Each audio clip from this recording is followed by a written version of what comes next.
I want to share with you how to reach your goals. I think the Bible is the greatest motivational book ever been written. Now I want you to repeat after me, please. We got to recondition our minds first. Let us say together, good things are supposed to happen to me.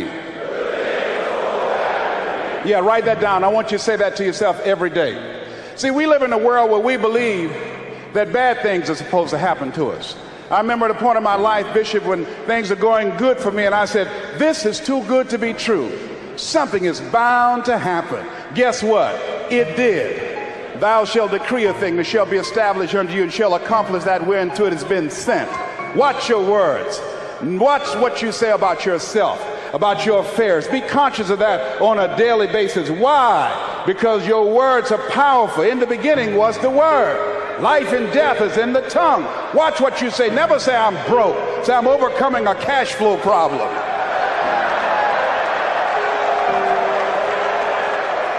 Claim what you want, not what you don't want.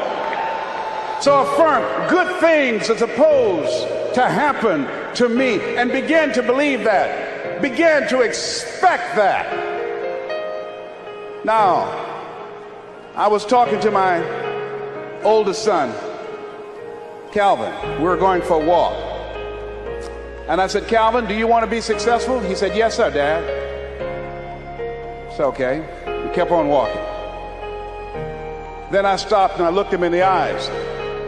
This is my namesake, my junior. I said, Calvin, we're looking at each other eye to eye now. Do you expect to be successful? Given the fact that you are a single parent of 2 kids, given the fact that you decided not to go to college to further your education, given the fact that you are very talented, but you're behind on your dreams and your bills, do you expect, based upon your performance, based upon what you produce at this point in time in your life, do you expect to be successful? And Calvin got quiet. Because see, if you ask most people at the Manpower Conference, do you want to be successful? Do you want to live a life of productivity? Do you want to live a life of contribution? Do you want to be a better father? Do you want to have your own business? Are there dreams you want? Everybody will say yes. But see, want shows up in conversation. Expectation shows up in behavior. See, I can tell what you expect by what you do. That's why the Bible says, judge a tree by the fruit it bears, not the fruit that it wants, not the fruit that it talks about, not the fruit that it claims, but by what you are doing. See, what you do when you leave here, when the music stops, when the shouting dies down, your behavior, how you conduct yourself, writing your goals down, deciding to enroll in school to get a GED, deciding to sit into class with children young enough to be your grandchildren, decide to find some product, some idea, some service that you can provide so that you can begin to create some value for yourself so you can create wealth. And let me tell you something, ladies and gentlemen, it's very important that we begin to learn how to create wealth. I'm not talking about loving money. See, I believe the lack of money is the root of all evil. People will steal for money. People are killed for money. People go to jail for money. Every time the unemployment goes up, in those areas where the unemployment is high, that's where you have the highest incidence of crime and violence. Whenever the unemployment goes up 1% in our community, 10,000 children and women are battered. Money makes a difference in your life. I never wanted to be rich. All I've ever wanted to do was to be comfortable. How many of you ever wanted to be comfortable? Raise your hands. Then I realized in order to be comfortable, you got to be rich.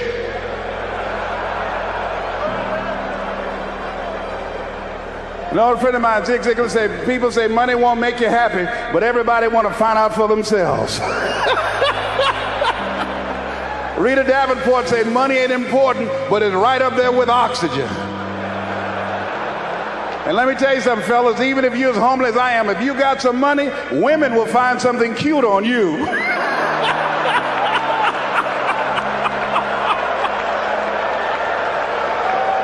He got earlobes like Denzel, honey. Money makes a difference. I used to be so broke when creditors would call the house, my children would answer the phone and say, my daddy say he ain't home. I was so broke at one time in my life, I walked by a bank and tripped the alarm.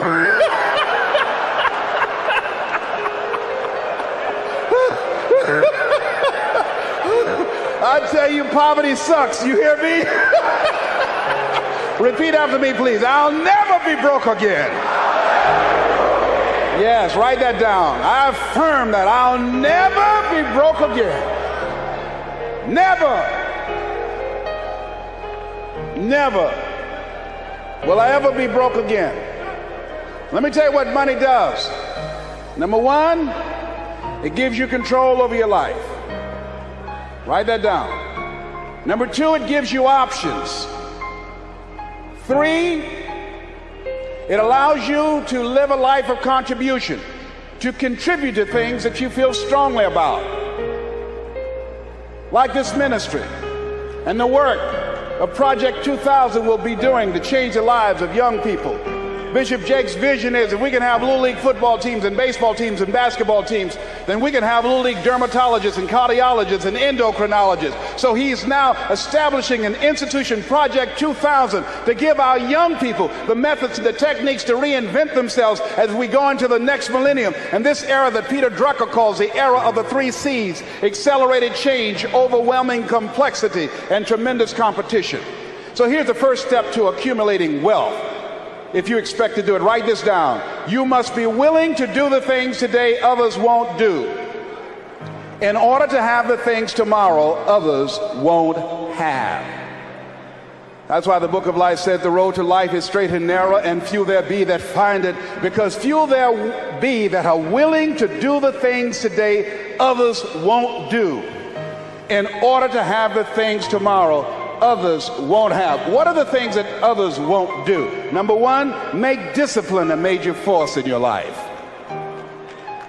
How many of you know if you'd have been more disciplined, you'd be further along to reach your goals right now? Socrates said the undisciplined life is an insane life. The road to life is straight and narrow because few there be that are willing to discipline themselves. Here's something else that most people won't do. Make it okay to fail. A lot of people, 85% of people, allow their fear of failure to outweigh their desire to succeed. Repeat after me, please. Anything that's worth doing is worth doing badly. Yeah, see, anything is worth doing right, as we have been taught, if you know how to do it. But if you don't know how to do it, it's worth doing badly until you get it right. Now write this down. You don't have to be great to get started, but you have to get started to be great. The first time I stood up to speak, I stood up and my mind sat down. I looked at the audience and I panicked. I had to introduce a play at school. We're about to start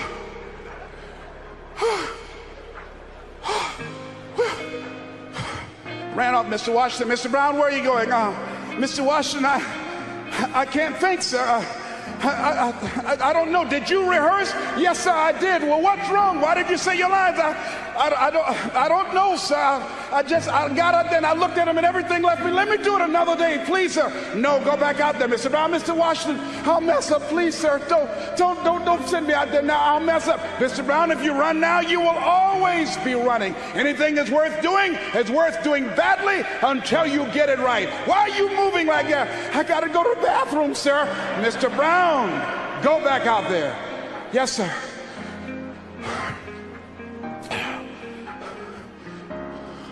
We're about to start a play called 12 Angry Men, directed by Mr. Leroy Washington.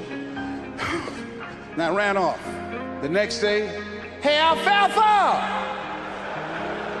Hey, Les Brown, how are you? They dogged me out. They talked about me so bad. The next time another event came up, Mr. Washington, Mr. Brown, you're up. I said, no, Mr. Washington. Everybody says, no, not him. I said, they're right, Mr. Washington, not me. He said, Mr. Brown, you are up. Yes, sir. And I went out, and pretty soon, when people laughed at me, it didn't bother me. They would throw paper, and I could catch it without losing my concentration. And then one day, I came out, and a hush went across the audience, because it must have been something about me that indicated that I'd come to myself. And Mr. Washington had been practicing with me to give a presentation. And I looked at the audience and I said, I choose not to be a common man. It's my right to be uncommon if I can.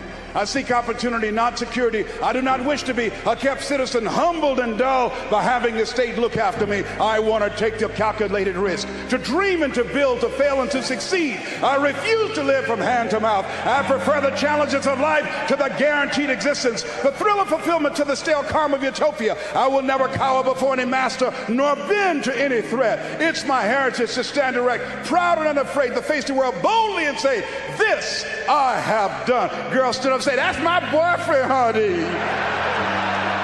I like me some Les Brown, baby. But I didn't start off like that. You have something special. You have talents and abilities in you that you don't even know. So how do we begin to create wealth? Let me give you some ideas. Number one, write this down, knowledge. What knowledge that you have in this economy, part of what we need, that people are willing to pay you for that.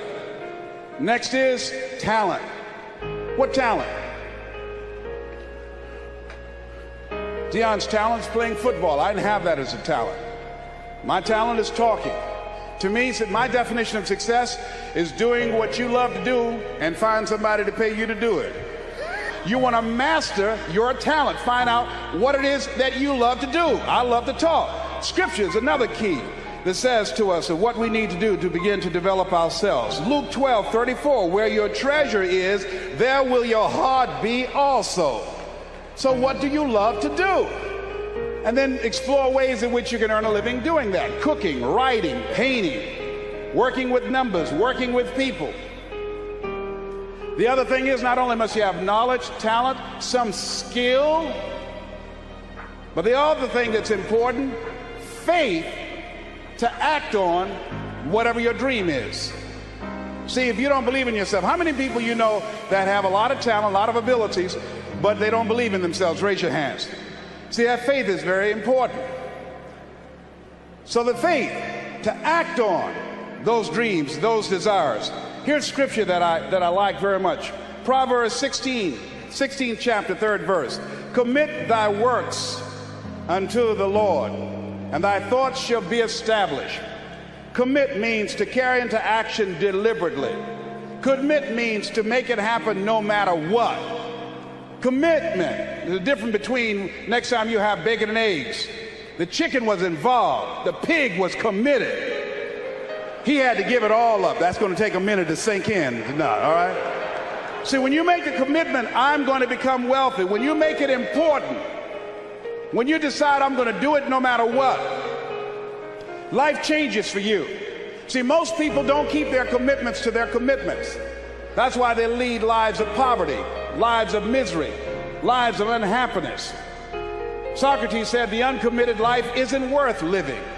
So part of what you must do, whatever commitment, whatever covenant you make with God while you're here, to go back to be a better father, to go back to make a difference in the community, to go back to change your life, to decide not to ever to use drugs or alcohol again, to decide that you're going to begin to recreate yourself, that you're going to be reborn to a new state of consciousness. Whatever commitment that you make, keep your commitment to your commitment. No matter what. If it's hard, then do it hard. But keep your commitment to your commitment.